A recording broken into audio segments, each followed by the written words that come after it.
நேம்லயே வருது promotion of articles in other websites. இதான் வந்து கண்டென்ட் மார்க்கெட்டிங் சொல்லுவோம். ஸோ நம்ம என்ன ஒரு ஆர்டிகிள் கண்டென்ட் எழுதணுமோ அது இமேஜ் ஆர் வீடியோ எது இருந்தாலும் அதை கொண்டு போய் மற்ற வெப்சைட்ல ப்ரொமோட் பண்றது தான் கண்டென்ட் மார்க்கெட்டிங். ஸோ நம்மளோட வெப்சைட்ல இப்போ பண்றது பேர் கண்டென்ட் மார்க்கெட்டிங் நம்ம சொல்ல மாட்டோம். அது வந்து பிளாக் அப்படின்னு நம்ம சொல்லிக்கிறோம். ஸோ அதுக்கு உண்டான டிஃபரன்ஸ் தான் நேற்று காமிச்சிருக்கோம். ஸோ கண்டென்ட் மார்க்கெட்டிங் அப்படிங்கிறப்ப வேற எந்த இடத்துல நம்ம போய் ப்ரொமோஷன் பண்ணலாம் அப்படின்னா நம்ம வந்து டாப் வெப்சைட்ஸ் எது இருக்கு அப்படிங்கிறத நம்ம பார்க்கணும்.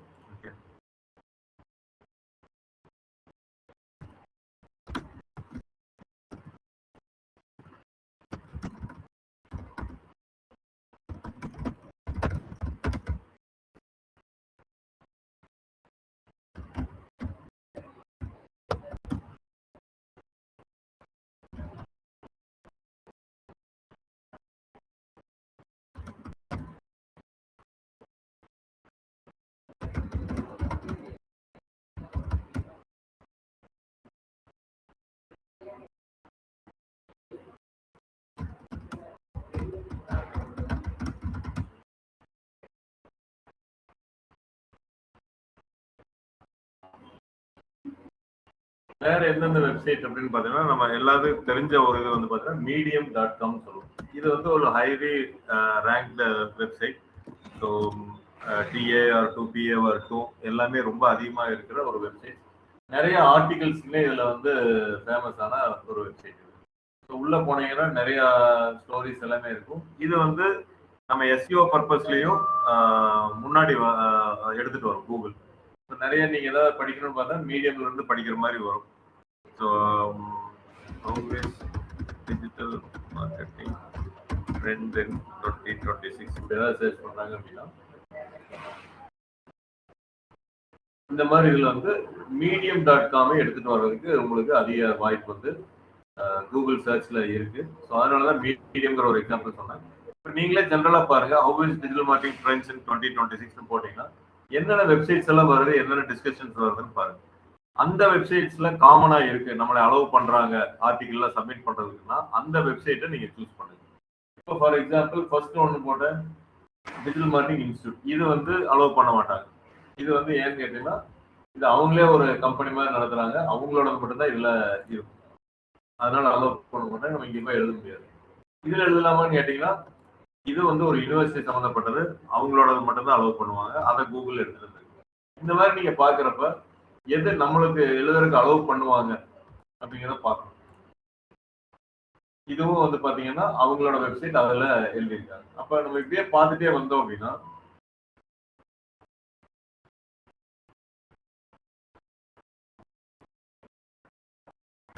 இப்ப டிஸ்கஷன்ஸ் அண்ட் ஃபோரம்ஸ் வருது.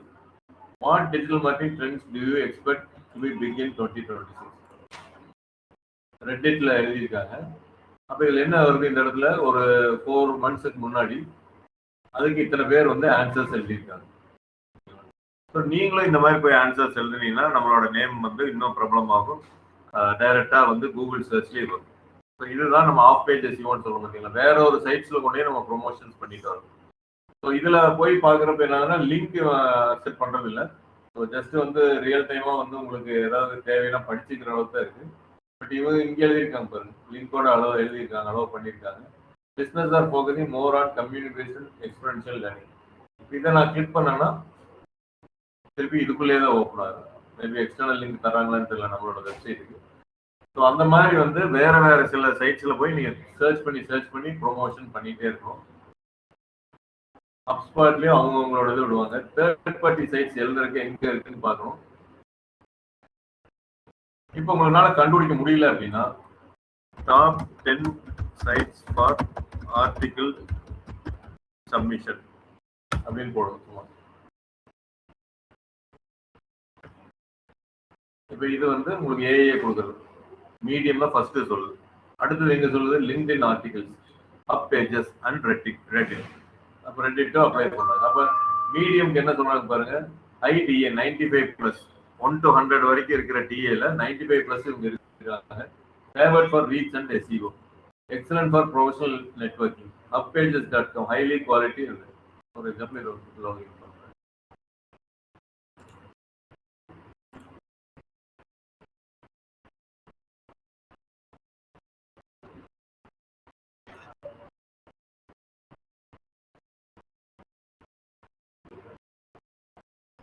இந்த மாதிரி ஆர்டிகல்ஸ் வர்றதுல ரைட் ஃபார் அஸ்னு கொடுத்துருக்காங்க பாத்தீங்களா, இதுல போயிட்டு இதுல எல்லாம் நீங்க எழுதி ஒரு ஆர்டிகல் சப்மிட் ஆயிட்டாரு. சில சைட்ஸ் நான் சொல்றேன், மீடியம் எல்லாம் ஓகே ஈஸியா வந்துடும்.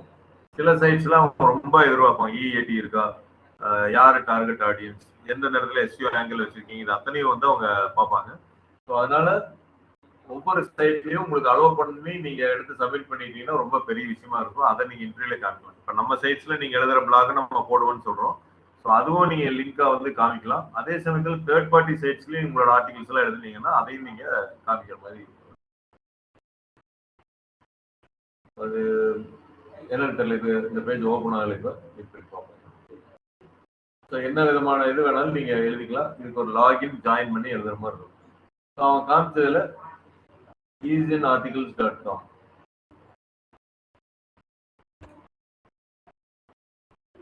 நம்ம மீடியம்ல எழுதுவோம். அது வரைக்கும் முடியாது.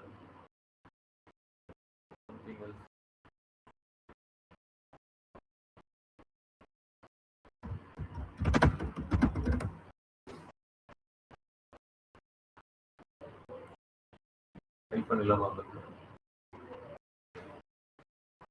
சப்மிட் போஸ்ட் அப்படின்னு கொடுக்காங்க. இந்த மாதிரி இதுல எல்லாம் இதுல போய் நம்ம படிக்கிறாங்க அப்படிங்கிறது ரெண்டாவது வச்சுக்கோங்க. இதுல போய் நம்ம ஆடியன்ஸ் வந்து படிச்சு அது மூலமா நம்மளுக்கு ஒரு டிராபிக் வந்து அது மூலமா லீடு வந்து அது மூலமா கன்வெர்ட் ஆகுங்கிறத நம்ம மறந்துடுவோம். இதெல்லாம் பண்ணணும்னா நம்மளோட வெப்சைட் வந்து முன்னாடி வரும். அதுதான் நம்மளோட கோலா வச்சுக்கணும்.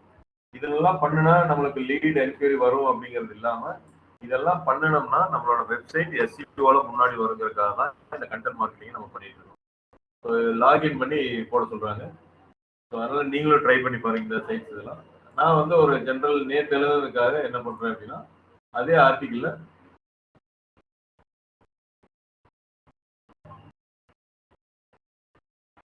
மீடியம்ல சப்மிட் பண்றாங்க.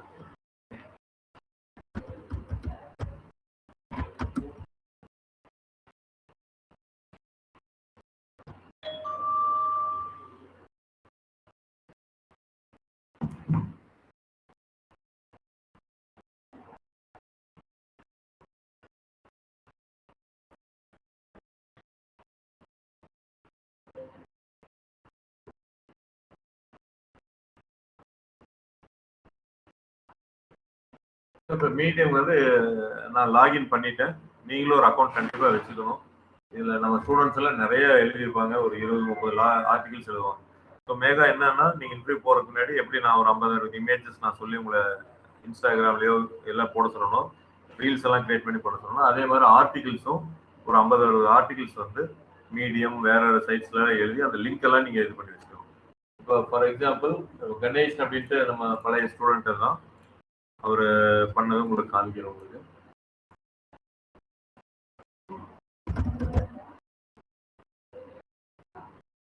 ஏன்னா உங்களுக்கு எல்லாமே ரியல் டைம்ல யூஸ்ஃபுல்லா இருந்தது.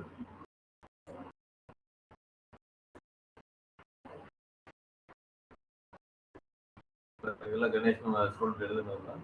இவரோட எல்லாமே குரூப் பண்ணி பார்த்தோம் அப்படின்னா கணேஷோட இதுல பார்க்க எவ்வளவு ஆர்டிகல்ஸ் அவர் எழுதியிருக்காரு பாருங்க. இப்போ இது மே 17 2025 சாரி இப்போ பழைய ஸ்டூடெண்ட் இருக்கு. 1 2 3 4 5 6 7 8 9 10 11 12 13 14 15 16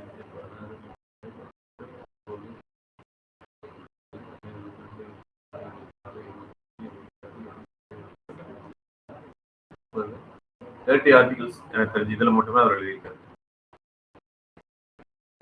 மார்ச்ல இருந்து மே வரைக்கும் 2 மாசத்துல வந்து அவர் 30 ஆர்டிகல்ஸ் பக்கம் முடிச்சிருக்காரு. ஸோ இந்த இதை அவரோட இதுலயே போட்டுக்கலாம், போர்ட்ஃபோலியோ மாதிரி பண்ணிட்டு ஒரு வெப்சைட் டெவலப்மெண்ட் பண்ணி உங்களுக்குன்னு ஒரு போர்ட்ஃபோலியோவோ இல்லை ரெஸ்யூம்ல வந்து மை ஆர்டிகல் சைட்ஸ் லிங்க்னு போட்டீங்கன்னா இதை எந்த இன்டர்வியூ கிளிக் பண்ணாலும் இந்த பேஜ் ஓப்பன் ஆகும். இந்த பேஜ் ஓப்பன் ஆச்சுன்னா நீங்க எத்தனை ஆர்டிகல் எழுதியிருக்கீங்க அப்படின்னு பாருங்க. சரி, அதுதான் ரெண்டாவது. அதுல லிங்க் ஜென்ரேட் ஆகி கிளிக் பண்ணி வெப்சைட்டுக்கு வந்தாங்களா பார்த்தாங்களா மறந்துருங்க. அதை நம்ம கண்டுபிடிக்கிறதுனால நம்ம கண்டுபிடிக்கலாம், நம்மளோட பேஜ்ல போய் பார்க்கலாம் இது மூலமா எவ்வளவு டிராபிக் வந்திருக்கு அப்படின்ட்டு. பட் அது ரெண்டாவது, நீங்க போட்ட எஃபர்ட்டை காமிக்கணும் interview.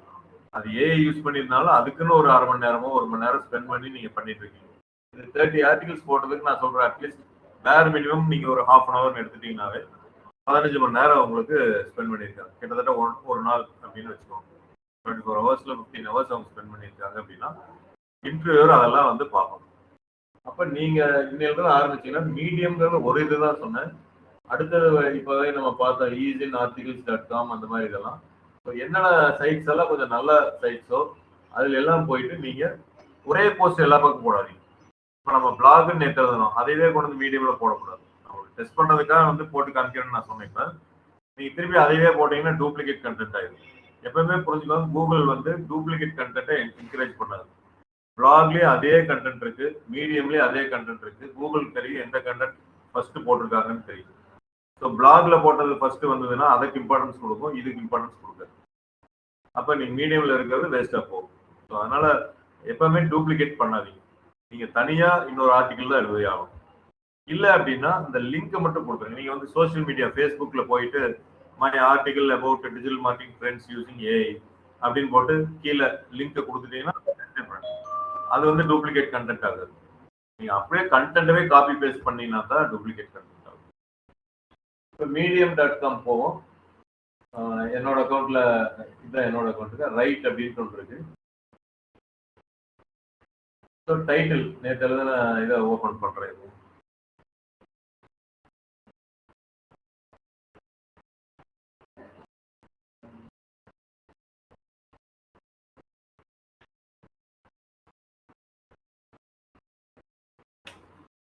why job seekers choose அந்த இது அப்படின்னு இருக்கு. டைட்டில் அடுத்து வந்து பாத்தீங்கன்னா டைட்டில் முடிஞ்சதுக்கப்புறம் அதோட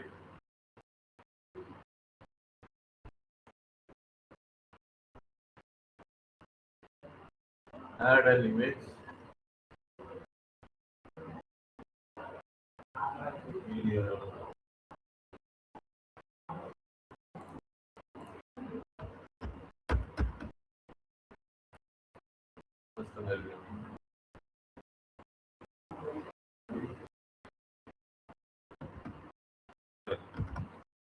டைட்டில் வந்து இது எழுதிட்டு tell your story பண்ணுங்க. இதுல வந்து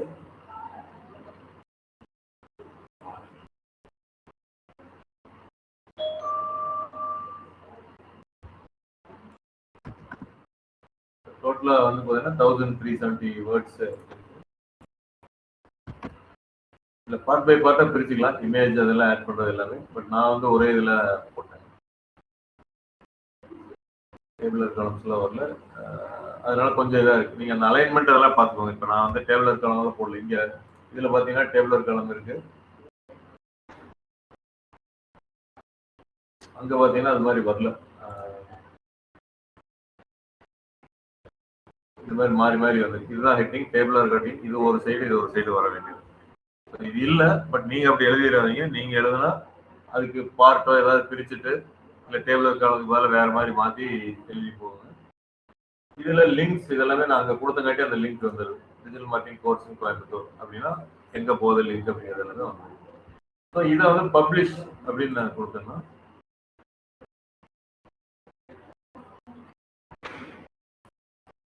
இப்போ இது பப்ளிஷ் ஆயிடுச்சு.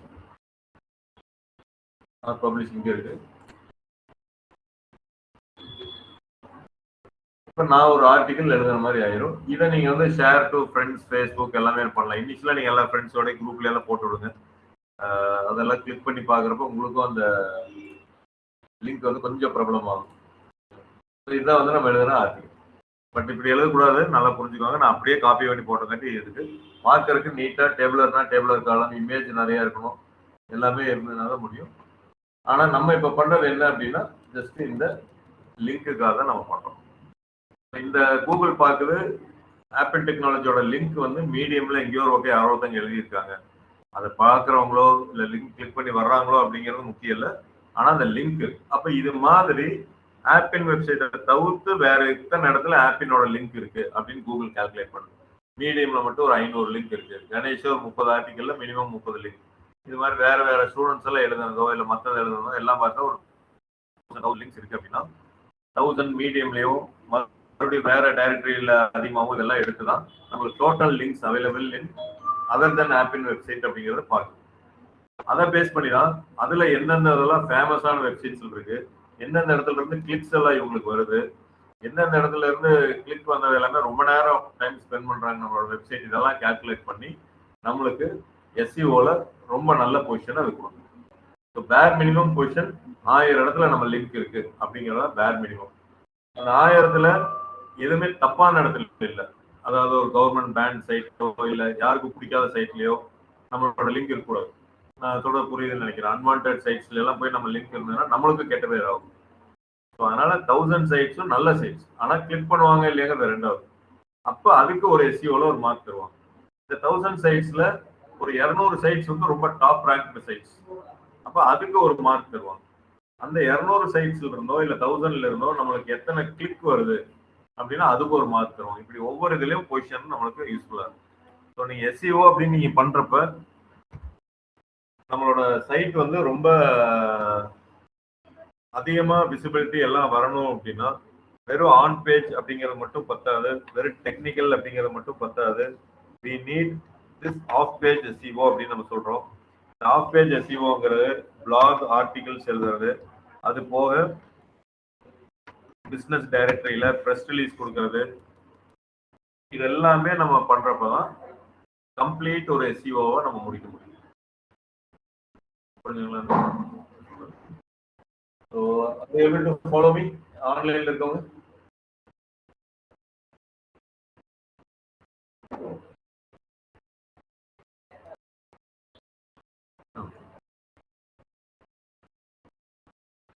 இது போக வேற சின்ன சின்ன பேராமீட்டர்ஸ் என்னென்ன அப்படிங்கறத பார்ப்போம். நம்ம அதை எல்லாத்தையும் மறுபடியும் குரூப் பண்ணி நம்ம பார்த்துருவோம்.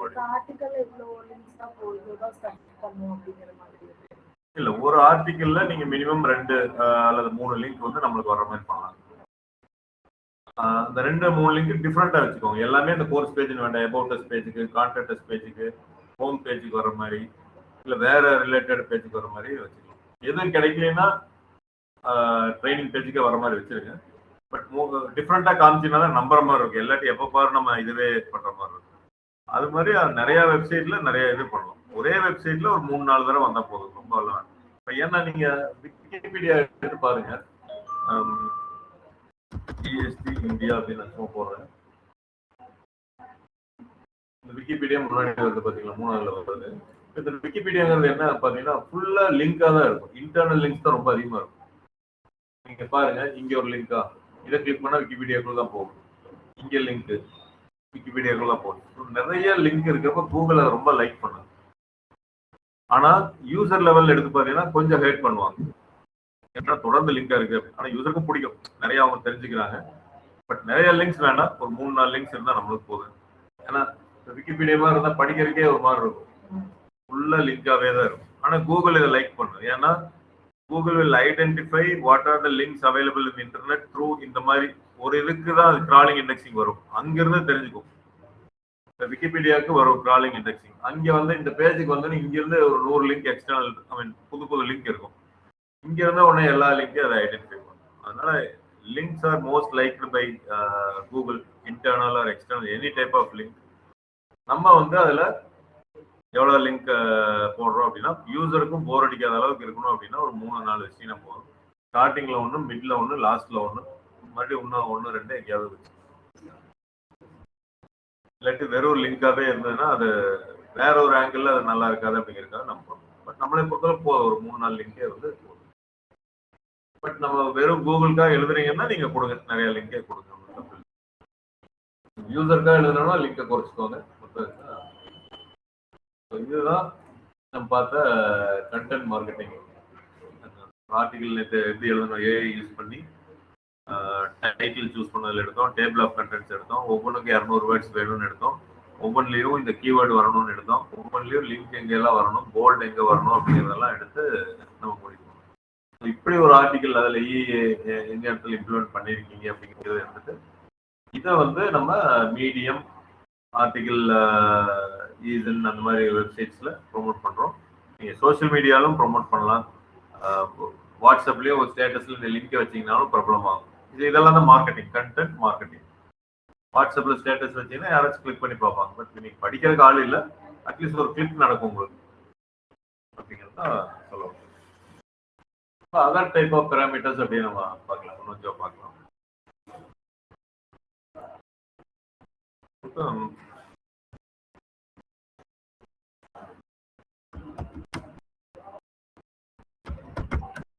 "404 எரர் பேஜ்" அப்படின்னு நம்ம சொல்லுவோம்.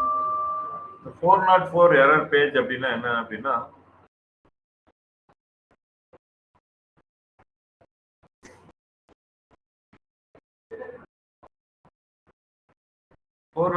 ஒரு பேஜ் இருந்து இல்லாம இருக்கு, இல்ல யாராச்சும் இல்லாத ஒண்ண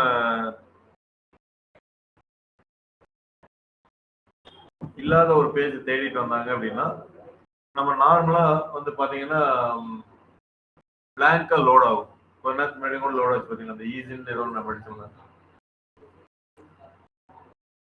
இந்த ஹப் இந்த மாதிரி லோட் ஆகும். இந்த மாதிரி ஆகக்கூடாது ஆக்சுவலா.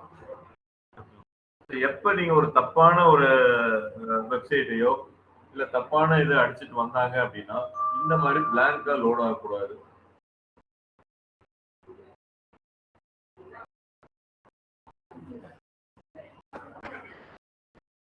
தப்பான லோட் ஆகக்கூடாது அப்படின்னா, we should create on error page. ஆட்டோமேட்டிக்கா நம்மளோட சர்வர்ல இல்லாத ஒரு URL வந்ததுன்னா அது ஒரு எரர் கொடுக்குற மாதிரியோ இல்ல ரீடைரக்ட் பண்ற மாதிரியோ பண்ணும். இதுக்கு பதிலா இப்ப இங்க பார்த்தா பாத்தீங்களா, இங்க இடத்துல என்ன பண்ணோம், ரைட் ஃபார் அஸ்ன்னு இருக்கு. இதை கிளிக் பண்ணி அப்படியே என்ன எரர் இருந்துச்சு, 404 பேஜ் டஸ் நாட் எக்ஸிஸ்ட். அப்படின்னா என்ன அர்த்தம்னா, hubpages.com யூசர் நியூ அப்படின்ட்டு ஒரு ஃபோல்டர் மேபி முதல்ல இருந்திருக்கலாம், அதனாலதான் அவங்க கான்ஃபிகர் பண்ணிருக்காங்க. இப்ப இல்ல அப்படின்னா இல்லாத பேஜ் வந்து நம்மளுக்கு இன்ஃபர்மேஷனா கொடுக்குது, 404 the page does not exist அப்படின்னு.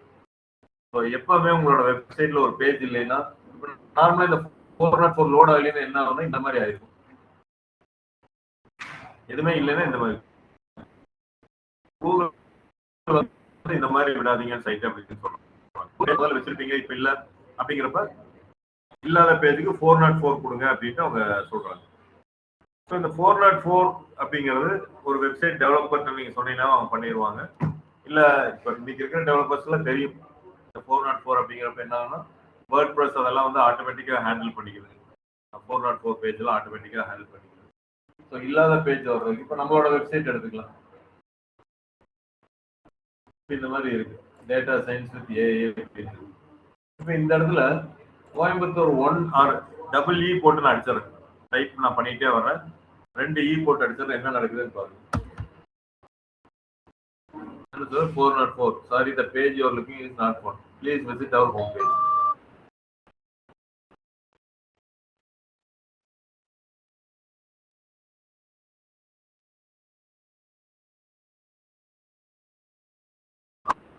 நம்ம டைரக்ட் பண்ணா 404 பேஜ் கண்டிப்பா இருக்கணும் அப்படின்னு சொல்றாங்க.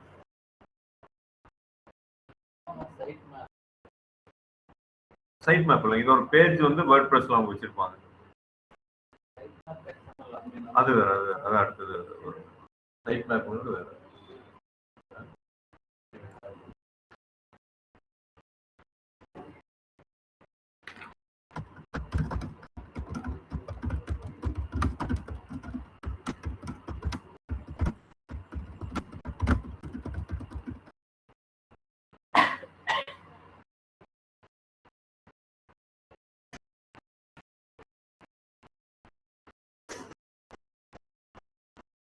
என்ன சொல்லுவாங்க, யூஆர்எல் டெலீட் ஆயிருக்கு, முதல்ல இருந்திருக்கலாம் இப்ப டெலீட் ஆயிருக்கலாம், இல்ல அந்த யூஆர்எல் சேஞ்ச் ஆயிருக்கும், ரீநேம் பண்ணிருப்பாங்க, இல்ல அந்த மாதிரி லிங்கே இல்லாம இருக்கும், புரோக்கன் லிங்க் அப்படின்ட்டு, or user type wrong URL. இப்ப நான் டபுள் இ போட்ட முடியல, அந்த மாதிரி ராங் யூஆர் டைப் பண்ணாலும் அந்த மாதிரி இருக்கும்.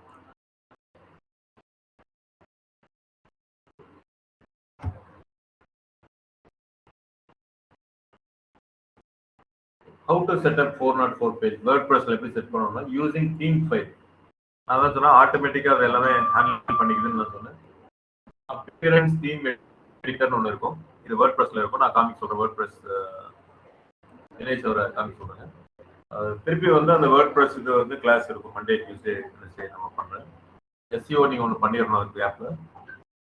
அப்பியரன்ஸ் நாளைக்கு சொல்றேன், எல்லாரும் டேட்ல சொல்றேன். அப்பியரன்ஸ்னு ஒரு ஆப்ஷன் இருக்கும், அங்கே போய் தீம் ஃபைல் எடிட்டர்ல போயிட்டு find 404.php, if not create 404.php, add custom design. அதாவது this page is not found, go to home page அப்படின்னு போகிறோம்ல, தான் கஸ்டம் டிசைன் அப்படின்னு சொல்றோம். இந்த டிசைன் இப்போ நம்ம வச்சிருக்க மாதிரி இது ஒரு கஸ்டம் டிசைன். இந்த மாதிரி ஒரு இமேஜஸ் போட்டு பண்ற மாதிரி அது பேஜ் இருக்குன்னா, are using plugin theme editor use பண்ணி போகலாம். பிளக்இன் 404 பேஜ் பிளக்இன்னே ஒன்று இருக்கு. அந்த பிளக்இன் நீங்க டவுன்லோட் பண்ணிட்டு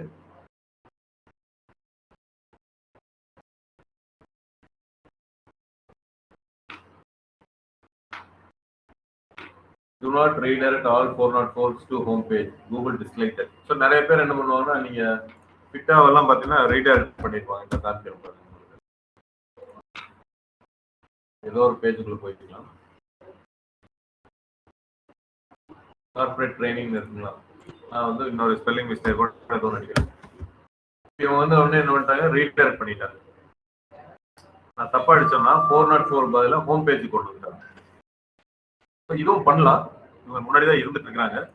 ஆனா ஜெனரல் ரெக்கமெண்ட் என்ன பண்றாங்க, to not redirect all 404 to home page, எப்பவுமே இந்த ஸ்டேட்டஸ் போடுங்க அப்படின்ட்டு அவங்க சொல்றாங்க. ஸோ வேர்ட்பிரஸ்ல வந்து தீம் எடிட்டர்ல போயிட்டு ஒரு 404ன்னு ஒரு ஃபைலை கிரியேட் பண்ண சொல்றாங்க. அந்த பேஜ் எப்படி இருக்கணுங்கிற ஃபார்மேட்டை அவங்க கொடுத்துட்டாங்க, புக்ஸ்ல கொடுத்தாங்க. ஸோ இதை பண்ணிட்டீங்கன்னா எப்பப்போலாம் இந்த யூஆர்எல் இல்லையோ, அதாவது பார்க்க உடனே அந்த 404 என்ன பண்ணணும்னா, சர்வர்ல இந்த யூஆர்எல் இருக்கா, இந்த ஸ்பெல்லிங் வேர்ட் இருக்கா, இல்லைன்னா உடனே எரர் கொடுத்துரும் 404 அப்படின்னு. அது எரர்ல ஒரு யூசருக்கு ஒரு நோட்டிபிகேஷன் ஆகும். ஸோ அது கண்டிப்பா இருக்கணும் அப்படின்னு சொல்றோம். அடுத்து வந்து பாத்தீங்கன்னா 404 அப்புறம் 301 302 ரீடைரக்ட்.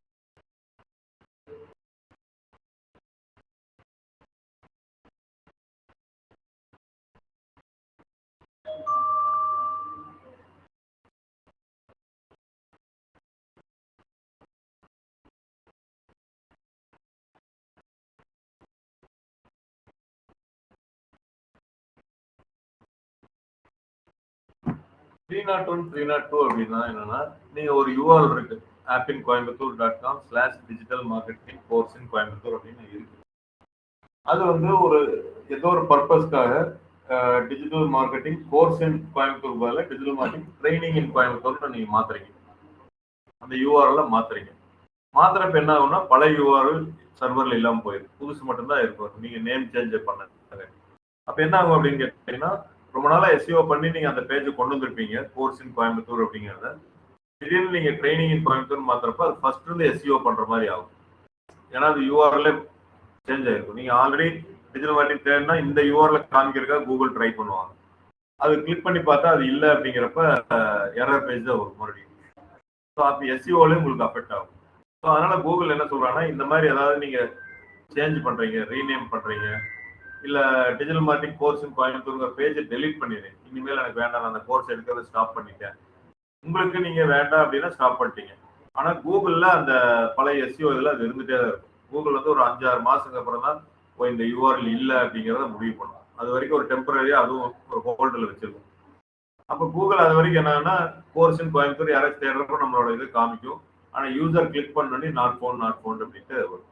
ஸோ அதுக்கு என்ன சொல்றாங்க, எதர் நீங்க ரீநேம் பண்ணாலோ இல்ல வந்து டெலீட் பண்ணிட்டீங்கனாலோ நீங்க ரீடைரக்ட் பண்ணிருங்க. அதாவது அந்த பேஜுக்குள்ள வந்தா நீங்க இந்த பேஜுக்கு போங்க. இப்ப நம்ம ஆபீஸ் இருக்கு, நம்ம ஆபீஸை வந்து நான் வந்து ஷிஃப்ட் பண்றேன். ராம்நகர்ல இருந்துட்டு வந்து நான் ஒரு 2 ஸ்ட்ரீட் தள்ளி நான் மாற போறேன். செங்குப்தா ஸ்ட்ரீட்ல இருந்து மாளவியா ஸ்ட்ரீட் அப்படின்னு நான் மாற போறேன். அப்ப நான் என்ன பண்ணணும் அப்படின்னா, நான் பாட்டுக்கு யார்ட்டையும் சொல்லாம மாத்திட்டேன்னு வச்சுக்கோங்களேன். அப்ப என்ன ஆகும், என்னோட கஸ்டமர்ஸோ இல்ல புது கஸ்டமர்ஸோ நேரா ஆப்பின் டெக்னாலஜி பழைய ஆபீஸ்க்கு வருவாங்க. வந்து பார்த்துட்டு இங்க யாருமே இல்லை அப்படின்ட்டு திரும்பி போவாங்க. அப்ப அது என்ன ஆகும், ஒரு டிசப்பாயின்மெண்ட் கிரியேட் ஆகும். என்னோட ஆபீஸ்க்கு வந்தோம், நெட்ல பார்த்தோம், வந்தோம், கடைசியில் பார்த்தா இங்க ஒண்ணுமே இல்லை. ஸோ இதே ஆபீஸ்க்கு வர்றாங்க, நம்ம இல்லை, அந்த இடத்துல நான் ஒரு போர்டு எழுதி போட்டுறேன், இந்த ஆபீஸ் வந்து தற்காலிகமாக புரிஞ்சுக்க டெம்பரரியா 2 ஸ்ட்ரீட் தள்ளி நாங்க மாறி இருக்கோம் அப்படின்னு நான் ஒரு போர்டு வச்சிட்டேன் அப்படின்னா நேரம் என்ன பண்ணுவாங்க, ஓகே இந்த இது வந்து மறுபடியும் இங்க வந்துருவாங்களாட்டு இருக்கு, இப்போதைக்கு அங்க மூவ் ஆயிருக்காங்க அப்படின்ட்டு அங்க வந்து என்னை பாக்குறவங்க பார்ப்பாங்க. இல்ல இன்னொரு போர்டு நான் வைக்கிறேன், இந்த ஆபீஸ் வந்து பெர்மனண்டா நாங்க வேற பக்கம் மூவ் ஆயிட்டோம், நீங்க அங்க வாங்க அப்படின்னு நான் சொல்லிட்டேன்னா, அந்த அட்ரஸ் எல்லாம் சொல்லிட்டேன்னா நேரம் அங்க வந்துருவாங்க. ஸோ ஒரு சின்ன வேலை நடக்குது அப்படிங்கறதுக்காக ஒரு டெம்பரரியா நான் மூவ் பண்றேன், இல்ல பெர்மனண்டா மூவ் பண்றேன். அதுதான் இந்த ரீடைரக்ட்.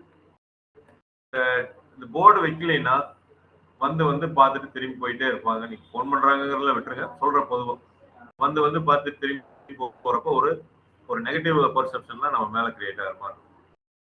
ஸோ அதனாலதான் 301 302 வந்து எப்பவுமே நீங்க எழுதணும்னு நம்ம சொல்றோம். இதுல 301 அப்படிங்கிறது டெம்பரரி,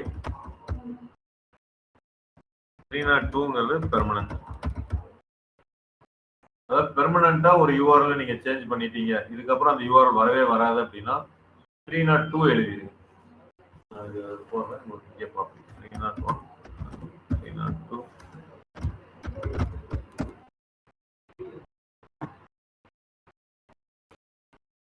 ஓ சாரி, எக்ஸாக்டா மாற்றி சொல்லிட்டேன். 301 வந்து பெர்மனன்ட்,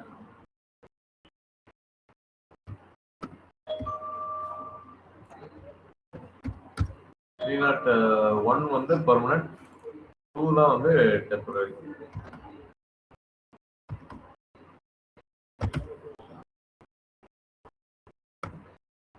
ஸோ எப்போ எழுதிங்கனாலும் நீங்க வந்து ஃபுல் ஃபிளெஜ்டா இனிமேல் நீங்க மாற்ற போறது இல்லை, இந்த யூஆர்எல் நான் இன்னைக்கு மாத்தினா அவ்வளவுதான் அப்படின்னு நினைச்சு எழுதுனீங்கன்னா 301 அப்படின்னு எழுதணும். ஸோ இதெல்லாம் எங்க எழுதுவாங்கன்னு கேட்டீங்கன்னா சர்வர்ல போய் நம்ம மாற்றுவோம். நீங்க சி பேனல் இருந்தது அப்படின்னா இதே நான் வந்து மண்டே காமிக்க சொல்றேன். சர்வர்ல போய் சி பேனல்ல போயிட்டு எப்படி 301ல இருந்து ஒரு யூஆர்எல் இன்னொரு யூஆர்எல் மாறுது அப்படிங்கிறத உங்களுக்கு காமிக்க சொல்லுவோம். ஒன்றும் இல்லை, old URL redirect new URL கொடுக்கலாம். நடுவில் 301ங்கிறத செலக்ட் பண்ணுவோம். செலக்ட் பண்ணிட்டு நம்ம 2 யூஆர்எல் நம்மளோட சர்வர்ல இருக்கணும். Old URL redirect new URL. சர்வர்ல இல்லை அப்படின்னா அந்த யூஆர்எல் எழுதிருங்க, எழுதிட்டு ரீடைரக்ட் நியூ யூஆர்எல். இது ரெண்டும் எழுதலைன்னா 404 வச்சு கொடுத்துருங்க. 404ங்கிறது எரர் பேஜ், புரோக்கன் லிங்க்ஸ் அப்படின்னு நம்ம சொல்லுவோம். இது வந்து ரீடைரக்ட், இப்போதைக்கு மாறி இருக்குன்னு இன்ஃபர்மேஷன் கொடுக்கறது ரீடைரக்ட். அடுத்து வந்து robots.txt. எந்த ஒரு வெப்சைட்டா இருந்தாலும் இந்த robots.txtங்கிற ஒரு ஃபைல் இருக்கும். நீங்க எல்லா இதுலயும் போய் பார்த்துக்கலாம்.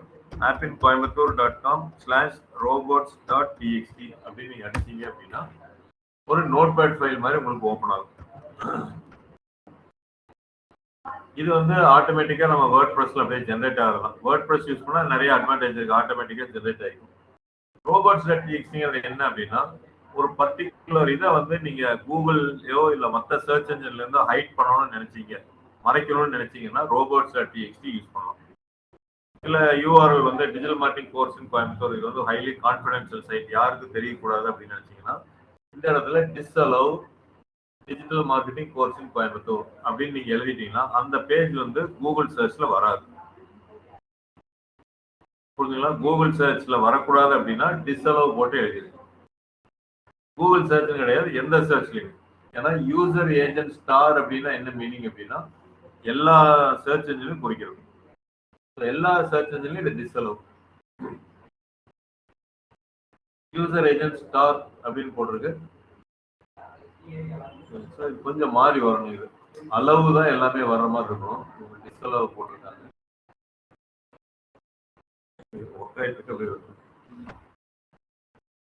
இப்ப வேற ஒரு கம்பெனி பார்ப்போம், ஃபிட்டா.in. ஏன்னா நம்ம எல்லாமே அலோவ் பண்றோம், நம்ம எதுவும் வேண்டாம்னு நம்ம சொல்றதுல சில கம்பெனிஸ் வந்து டிஸ்அலோவ் பண்ணுவாங்க. இப்போ தான் கேட்குறாங்க. ஃபிட்டாங்கிற கம்பெனி எப்படி எழுதியிருக்காங்கன்னா யூசர் ஏஜென்ட் கூகுள் பாட்னா கூகுள் சர்ச் இன்ஜின் மட்டும், நம்ம வந்து ஸ்டார் போட்டங்காட்டி எல்லா search. Allow JavaScript, allow CSS. இதுல வந்து டிஸ்அலோவ், எல்லா சர்ச் இன்ஜின்லயும் டிஸ்அலோவ். இது எல்லாத்தையும் இந்த மாதிரி சைட்ஸ் எல்லாம் இருக்கு பாத்தீங்களா, லிங்க், இது எல்லாத்தையும் டிஸ்அலோவ் பண்ண சொல்லலாம். ஃபார் எக்ஸாம்பிள் நான் ஓபன் பண்றேன், வேலை சரி சம்திங் பேங்க் அக்கௌண்ட் டீடைல்ஸ் அப்படி. இதை வந்து சர்ச் இன்ஜின்ல காமிக்காதேன்னு சொல்றது தான் இந்த robots.txt. ஏன்னா ஏதோ பேங்க் டீடைல்ஸ் கொடுத்துருக்காங்க, அதை சர்ச் இன்ஜின்ல கொண்டு காமிக்க வேண்டாம். இவங்க வேணா யாருக்காச்சும் அனுப்பிச்சிருவாங்களா அந்த லிங்க். எல்லாத்தையும் டிஸ்அலோவ் போட்டது எல்லாமே சர்ச் இன்ஜின்ல வராது. இது வந்து நார்மலா சைட் மேப் அப்படிங்கிறது அடுத்து நான் சொல்றேன். இதை ரொம்ப சிம்பிளான இதை பார்க்கணும் அப்படின்னா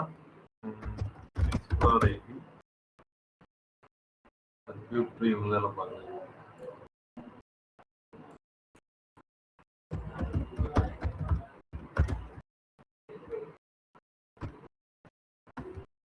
இவங்களை பொறுத்தளவுக்கு ஸ்டார் இது டிஸ்அலோவ் டபிள்யூபி அட்மின் அலோவ் இதுன்னு போட்டிருக்காங்க.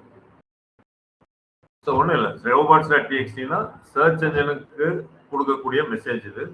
ஸோ அதான் யூசர் ஏஜென்ட் அப்படிங்கிறது சர்ச் இன்ஜின். ஸ்டார் அப்படின்னா எல்லா சர்ச் இன்ஜின், ஏன்னா நிறைய சர்ச் இன்ஜின் இருக்கு, பிங் இருக்கு, யாவோ இருக்கு, இந்த மாதிரி நிறைய இருக்கு.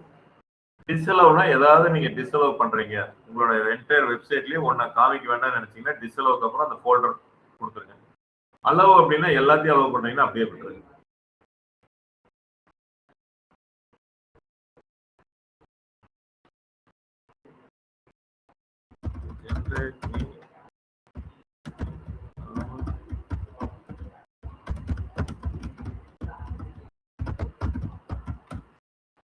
நான் வந்து ChatGPT ஜெனரேட் பண்ண சொல்றேன். ஜெனரேட் பண்ணுறேன். என்ன சொல்றது, யூசர் ஏஜென்ட் ஸ்டார் அலோவ் இந்த ஃபோல்டருக்கு அப்புறம், அதாவது ரூட் ஃபோல்டருக்கு அப்புறம் எல்லாத்தையும் அலோவ் பண்ணுங்கன்னு சொல்லுது. Block WordPress system folders disallow WP admin, ஏன்னா அதுதான் அங்கே லாகின் ஆக்சஸ் எல்லாம் இருக்கு. அதை கொண்டு வந்து நீங்க கூகுள் சர்ச்ல காமிக்காதீங்க. Disallow WP admin. Allow WP admin Ajax file ஒன்று இருக்கு, அது வேணும் அப்படிங்கிறதுக்கு அலோவ் பண்ண சொல்றாங்க.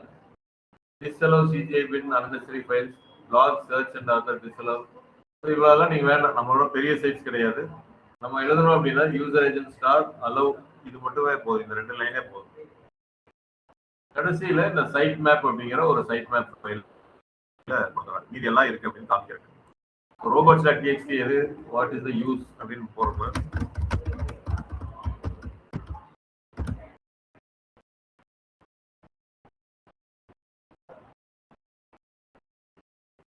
that tells search engine bots which pages or folders they can crawl and which they should avoid. ஏன்னா கிராலிங் இண்டெக்ஸிங் நடந்தா தான் உங்களுக்கு சர்ச் இன்ஜின்ல வரும். அதனால எதை கிரால் பண்ணணும், எதை இது பண்ணணும் அப்படிங்கிறது தான் இது. ஒரே செகண்ட்.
ரோபோட்ஸோட ஃபைல் பார்த்தீங்கன்னா எந்த ஃபோல்டரை கிரால் பண்ணணும் இல்லை அவாய்ட் பண்ணணும் அப்படிங்கிறது மட்டும்தான். ஸோ டிஃப்ரெண்ட் சர்ச் இன்ஜின்ஸ் வந்து இது எல்லாமே இருக்கு.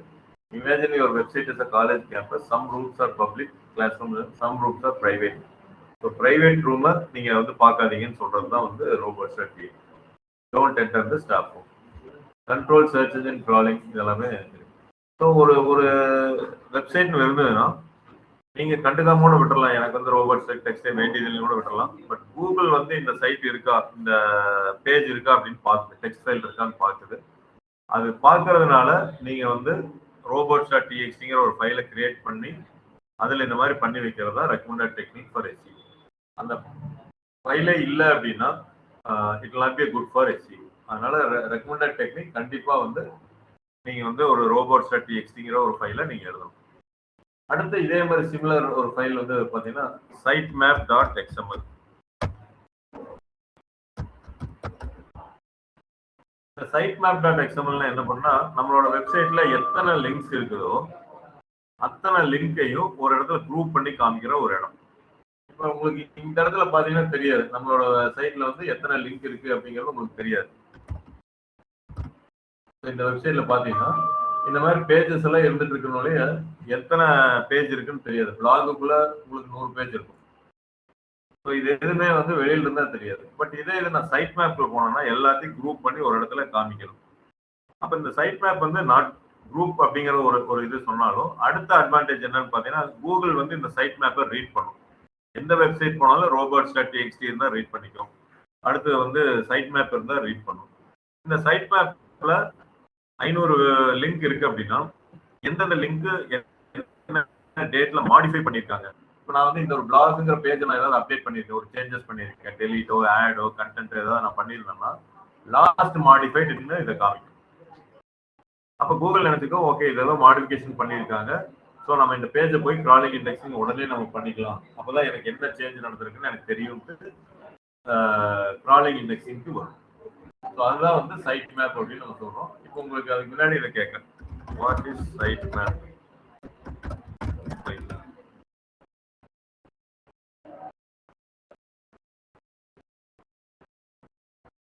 So a sitemap is a file that helps search and understand what page exists on your website. நான் குரூப் பண்ணி காமிக்குது எத்தனை பேஜ் உள்ள இருக்கு அப்படிங்கிறது காமிக்குது. Which pages are important, how your website is structured. So எப்படி ஸ்ட்ரக்சரா கொண்டு வந்திருக்காங்க கேட்டகரிஸ் கீழே இதெல்லாம் அப்படிங்கறத அண்டர்ஸ்டாண்ட் பண்ணிக்கிறதுக்கு யூஸ் ஆகுது.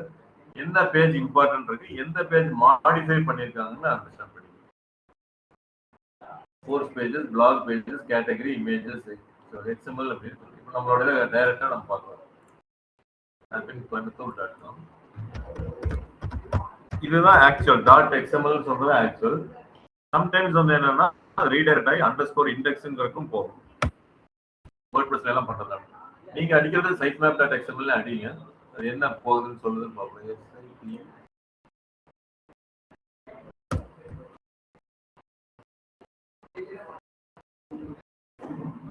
அது என்னாச்சு ரீடைரக்ட் ஆயிடுச்சு, அண்டர்ஸ்கோர் இண்டெக்ஸ் அப்படின்னு ஆயிட்டு இதுதான் அந்த ஸ்ட்ரக்சர் ஆஃப் இதுன்னு சொல்றாங்க பாத்தீங்களா அந்த இது. ஸோ என்ன அது sitemap.xml நான் கொடுத்ததுக்கு இதெல்லாம் பிளக்இன் நம்ம போட்டிருக்கோம். Yoast SEOன்னு ஒரு பிளக்இன் போட்டிருக்கேன், எல்லாமே இதுல வந்து கேட்டகரைஸ் பண்ணி காமிக்கும். Post, page, portfolio, category, portfolio, testimonial, author, side map இப்படி தனித்தனியா காமிக்கும். ஸோ இதுல வந்து போஸ்ட்ங்கிறது பிளாக் பேஜஸ் எல்லாமே போஸ்ட் கீழே வரும். சைட் மேப் அப்படிங்கிறது மற்ற பேஜஸ், நார்மல் பேஜஸ் என்னென்ன கிரியேட் பண்றீங்களோ எல்லாமே வரும். இதுல எந்த இது மாடிஃபை பண்ணிருக்காங்க, கடைசியா மாடிஃபை பண்ண பாத்தீங்கன்னா போஸ்ட் 13/5/26 இன்னைக்கு டேட்ல தான் காமிச்சிருங்க, சாரி நேற்று டேட்ல. பேஜுங்கிறது 4ஆம் தேதி கடைசியா மாடிஃபை பண்ணிருக்கேன். இப்போ நான் பேஜுக்குள்ள போறேன், எல்லாத்தையும் குரூப் பண்ணி காமிக்கிறதா சைட் மேப் நான் சொன்னேன். இது மாதிரி குரூப் பண்ணுங்க. இந்த பேஜை நான் கிளிக் பண்றேன், page_sitemap.xml.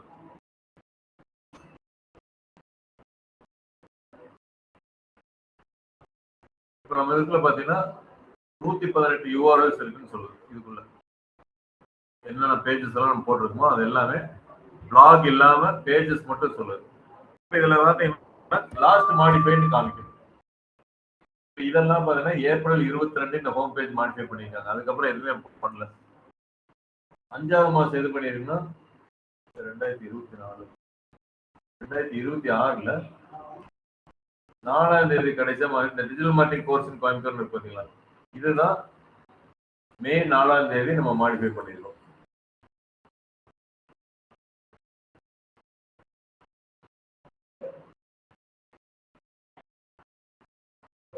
பைத்தான் கோர்ஸ் மாடிஃபை பண்ணோம்.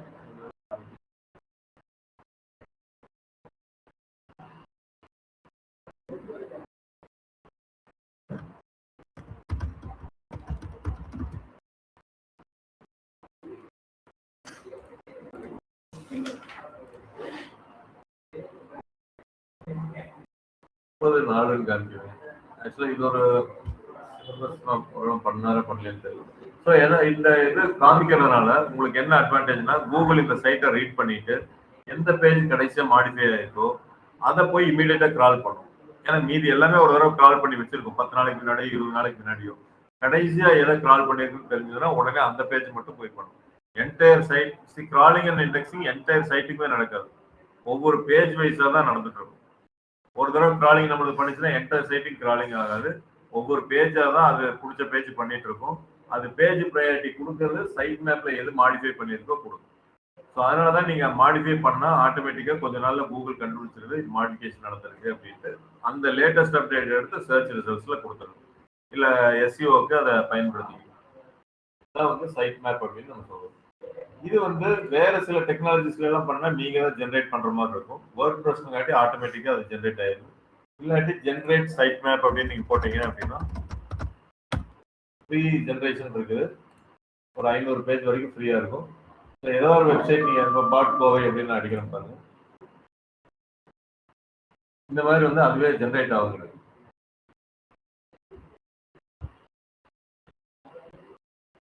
சிங்கிள் பேஜ் இது.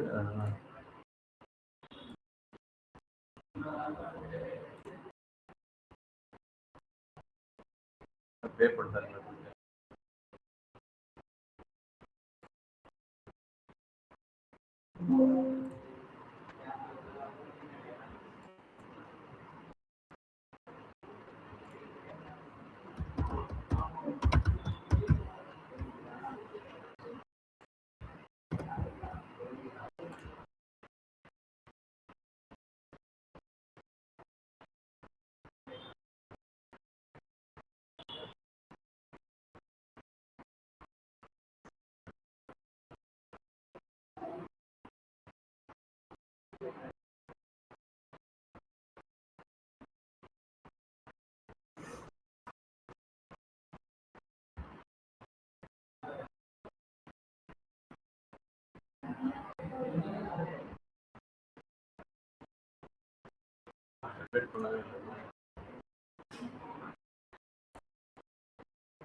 இது மாதிரி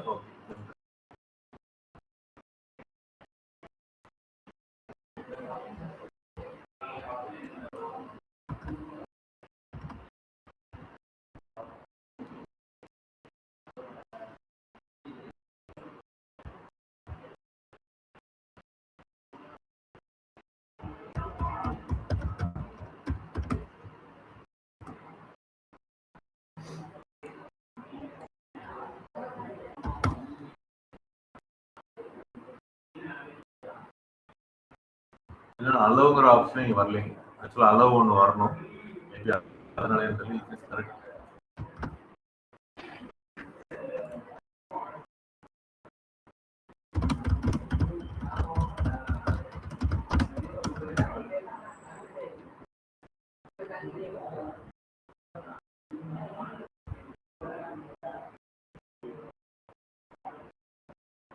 கரெக்ட் தான் இருக்கு.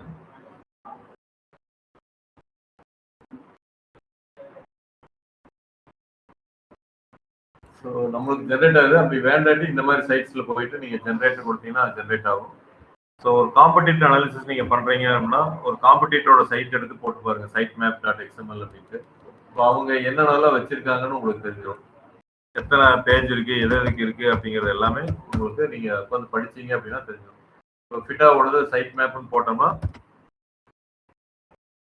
எல்லாம் வருது. பட் இது வந்து மெயின் கிடையாது, அவங்களோட சைட் மேப்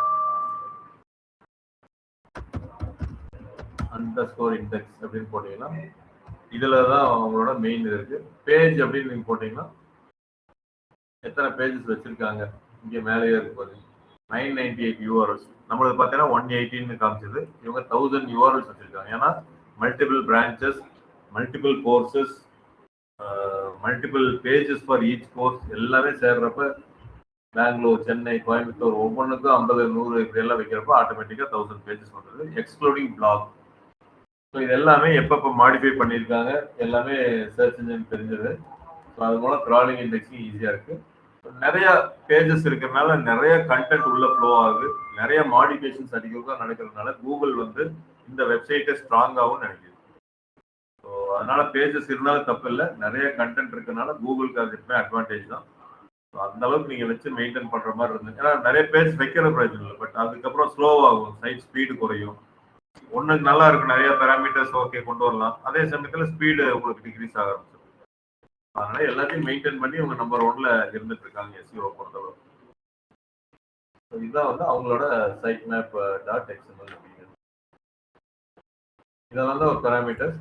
ஸோ நாளைக்கு என்ன பண்ணலாம்னா மோஸ்ட் ஆஃப் த பேராமீட்டர்ஸ் நம்ம கம்ப்ளீட் பண்ணிட்டோம். ஒரு ஒரு ஒரு சின்ன ஒரு இது மாதிரி ஒரு 30 பேராமீட்டர்ஸ் நான் உங்களுக்கு எடுத்து காமிக்கிறேன். அதை பேஸ் பண்ணி நீங்கள் வந்து ஒரு எஸ்இஓ ப்ராக்டிக்கலாக பண்ணுற மாதிரி இருக்கும். ஸோ அது பண்ணோம்னா தான் அது யூஸ், இல்லாட்டி யூஸ் கிடையாது. ஸோ இன்னைக்கு இருக்கிற கண்டென்ட் மார்க்கெட்டிங், அதுல இருந்து மீடியம், இந்த மாதிரி சில சைட்ஸ் நம்ம கூகுளில் கண்டுபிடிச்சு பண்ணுறது தான். அதுக்கப்புறம் எஸ்இஓ பேராமீட்டர்ஸ் ஒரு 4-5 பார்த்தோம். நாளைக்கு ஒரு கன்க்ளூஷன் ஆஃப் எஸ்இஓ பார்த்துட்டு நீங்க பண்ண ஆரம்பிக்கிறதுக்கு நெக்ஸ்ட் நான் வருவேன். மண்டே டியூஸ்டே என்ன அப்படிங்கிறத சொல்றேன். 3 நாளைக்கு இருந்தா நான் என்ன சொல்றேன். Is that fine Elango, Kaushik, Joy?